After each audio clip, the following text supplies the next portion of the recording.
Voilà, petite vidéo de présentation de l'intérieur de la machine.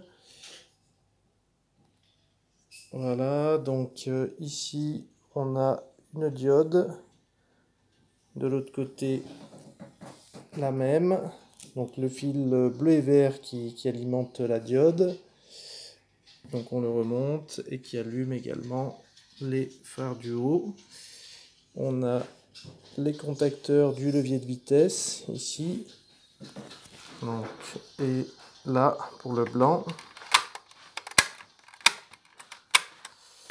On a donc ici deux contacteurs qui sont vraiment optionnels, que je ne me sers pas, mais je me suis dit je vais les mettre au cas où. Parce qu'une fois qu'on a refermé la machine et qu'on a besoin de boutons, bah, au moins on a les boutons de la clé. Donc ils ne servent pas à démarrer, hein. C'est vraiment deux boutons qu'on peut mettre supplémentaires. Et les contacteurs pour le volant. Donc, je vais essayer de faire tourner le volant pour montrer ici et ici.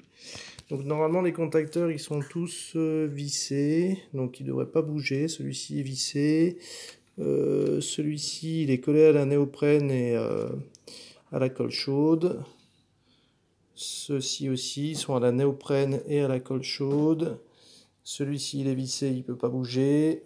Celui-ci il doit être à la néoprène. Pourquoi j'ai pas pu les visser? Je pense que je devais avoir une contrainte technique quand je les ai fait à l'époque. Et les diodes, c'est des petites diodes papier. J'en mettrai sans doute d'autres. Il y a possibilité d'en mettre d'autres en fait si on veut faire des modifs, surtout au niveau des clignotants. Donc voilà les petites modifications possibles. Le Raspberry Pi avec la carte SD juste ici. Donc lui, le Raspberry Pi, il est connecté directement à l'écran 5 pouces, donc il peut être retiré facilement si jamais il grille.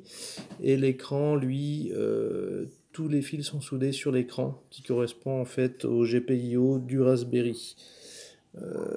La partie sonore qui est ici, c'est un peu fouillis, mais on voit le petit ampli qui est là. Voilà, on a fait le tour de l'intérieur. Après, on peut l'alimenter donc en USB, soit par une power bank, soit par un adaptateur secteur. Donc juste là, c'est un petit câble qui se range sous la coque. Moi, je conseille vraiment la power bank, surtout quand il y a des petits qui jouent. Au moins, ça évite qu'ils puissent se prendre le jus avec une prise électrique.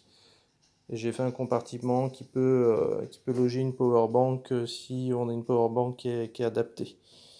Donc prendre une 5 volts 2 ampères et demi minimum.